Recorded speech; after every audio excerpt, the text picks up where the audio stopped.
আসসালামু আলাইকুম রহমতুল্লাহ। তুমি দেখতেই পাচ্ছ এই ভিডিওতে আমি HTML এর কোন পার্টটি শেখাতে যাচ্ছি। অনেক সময় থাকে না এমন বুক, পেন, পেন্সিল অনেকটা লিস্ট আকারে থাকে, শত শত তথ্য থাকতে পারে লিস্ট আকারে। তো আসলে মূল কথা সেই শত শত তথ্য আর তিনটি তথ্য এমনটা না, আমরা কিভাবে এমন একটা লিস্ট তৈরি করব সেটা হচ্ছে মূল কথা। আচ্ছা দেখো তো, এখানে যে বুক, পেন, পেন্সিল লেখা হয়েছে এটা একটা লিস্ট আকারে, বাট সামনে কিন্তু চিহ্ন দেওয়া আছে, একটা করে ফোঁটা দেওয়া আছে, তাই না? অনেকটা ডিস্কের মতো, তাই না? আচ্ছা, তো ডিস্কের মতো লেখার জন্য আমাদের তেমন কঠিন কিছু করা লাগবে না।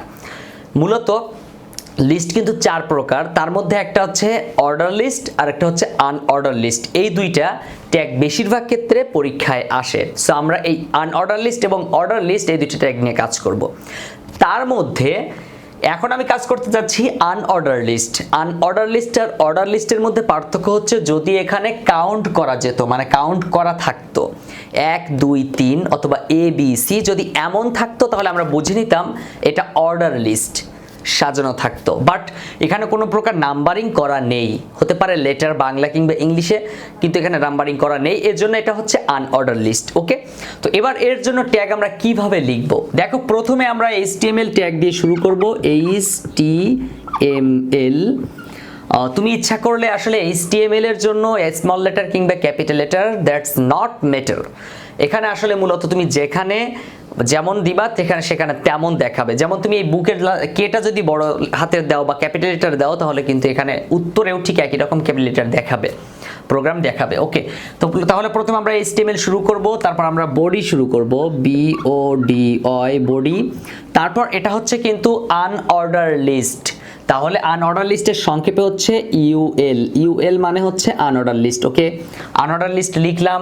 আনঅর্ডার লিস্ট লেখার পর আমাদেরকে এই প্রত্যেকটা কিন্তু একটা লিস্ট, তবে হ্যাঁ তার আগে একটা ছোট্ট মিস্টেক, সেটা হচ্ছে এই আনঅর্ডার লিস্ট শুধু লিখলেই কিন্তু বুক, পেন, পেন্সিল দেখাবে, বাট সামনে যে ডিস্কগুলো আছে এগুলো কিন্তু দেখাবে না। এর জন্য UL লেখার পরে টাইপটা লিখে দিতে হবে, TYPE টাইপ সমান সমান ইনভার্টেড কমা দেন DICS ডিক্স ইনভার্টেড কমা দিয়ে শেষ করতে হবে।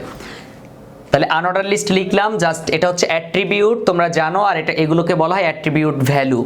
তারপর আমরা প্রত্যেকটাই লিখবো জাস্ট LI দিয়ে। LI তে বলা হয় লিস্ট। প্রথমে লিস্ট দিয়ে বুক লিখবো, BOOK বুক, তারপরে LI। অনেক সময় কিন্তু LI দিলেই হবে। অনেক সময় কিন্তু তোমরা এই ভুলটা করবা বারবার, যে এখানে যেহেতু ফোঁটা দেওয়া আছে একটা ডিস্কের মতো, তোমরা কি করবা পরীক্ষার খাতায় এখানে ডিস্ক দিয়ে রাখবা। আসলে এই ডিস্কটা কিন্তু এখানে দিলে ওটা দেখাবে না। তাহলে এটা কি করতে হবে, এটা লেখার জন্য এই যে ছোট্ট টাইপ সমান ডিস্ক এই কথাটা লিখতে হবে। ওকে, তাহলে আমরা প্রথমেই লিখলাম বুক, তারপর আবার ঠিক একই রকম ভাবে LI লিখবো, দেন ব্র্যাকেট দিব, তারপর হচ্ছে পেন লিখবো, PEN পেন, আবার হলো লিস্ট ক্লোজ করব, LI লিখে। ওকে, তারপর আমরা কি করব, আবার LI লিখবো, দেন এবার লিখবো হচ্ছে পেন্সিল, PENCIL পেন্সিল, দেন আমরা আবার ক্লোজিং ট্যাগ দিব, LI লিখবো। এবার আমরা কি করব, এই যে UL লিখছিলাম না আনঅর্ডার লিস্ট, এই ULটা ক্লোজিং দিব। তারপর আমরা বডি ক্লোজিং দিব, BODY বডি, তারপর আমরা HTML এ ক্লোজিং দিব, HTML। তাহলে আমাদের এই জাস্ট ট্যাগগুলো লেখার পর এখান থেকে এই পর্যন্ত আমাদের যেটা হবে, এই ছোট্ট তিনটা লেখা লিস্ট আনঅর্ডার লিস্ট আকারে চলে আসবে এবং সাথে ডিস্ক চলে আসবে। ওকে, তো এইটুকু নিয়েই অনেকের মাথার মধ্যে ঘুরতো যে আসলে কিভাবে এত কঠিন জিনিসটা সহজে লেখা যায়। তো ধন্যবাদ এত সময় সাথে থাকার জন্য। পরবর্তী ভিডিওতে সাথে থাকতে হবে এবং পরবর্তী ভিডিও দেখলে আরও নতুন কিছু শিখতে পারবা। ধন্যবাদ সবাইকে।